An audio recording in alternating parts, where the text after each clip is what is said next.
Telugu cinema ఇండస్ట్రీలో cinema తీసే విధానాన్ని మార్చేసిన దర్శకుల్లో రామ్ గోపాల్ వర్మ మొదటి స్థానంలో ఉంటే పూరి జగన్నాథ్ అతని తర్వాత స్థానంలో ఉంటాడు.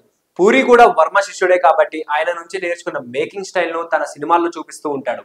ఇక మొత్తానికైతే పూరి జగన్నాథ్ ప్రస్తుతం ఇండస్ట్రీలో స్టార్ డైరెక్టర్ అవ్వడమే కాకుండా ఏ హీరో అయినా సరే వాళ్ళ ఎంటైర్ కెరీర్ లో ఒక్కసారైనా పూరి జగన్నాథ్ సినిమాలో నటించాలని తాపత్రయపడుతూ ఉంటారు. ఇక అలాంటి పూరి జగన్నాథ్ రామ్ తో ప్రస్తుతం డబుల్ ఇస్మార్ట్ అనే సినిమా చేస్తున్నాడు. ఇక తన తర్వాత ప్రాజెక్ట్ కోసం కొంతమంది హీరోలను లైన్ లో పెట్టాడు.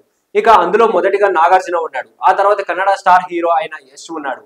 అయితే నాగార్జున కోసం ఒక సపరేట్ స్టోరీని రాసుకున్న పూరి జగన్నాథ్ గ్రీన్ సిగ్నల్ ఇస్తే ఆయనతో ఆ సినిమా స్టార్ట్ చేయాలని చూస్తున్నాడు. లేకపోతే కన్నడ స్టార్ అయిన యశ్ తో కూడా భారీ యాక్షన్ ఎంటర్టైనర్ ను తెరకెక్కించాలని చూస్తున్నాడు.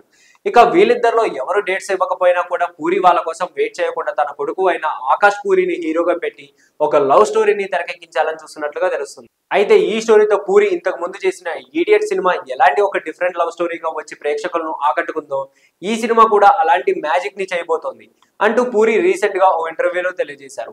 ఇక మొత్తానికి అయితే ఆయన ఎవరి కోసం వెయిట్ చేయరు అనేది మరోసారి ప్రూవ్ చేస్తున్నారు.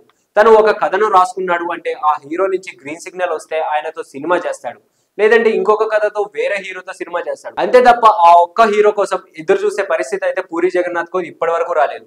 సో ఇలాంటి మరిన్ని ఇంట్రెస్టింగ్ అప్డేట్స్ కోసం please do like, share and subscribe to our YouTube channel.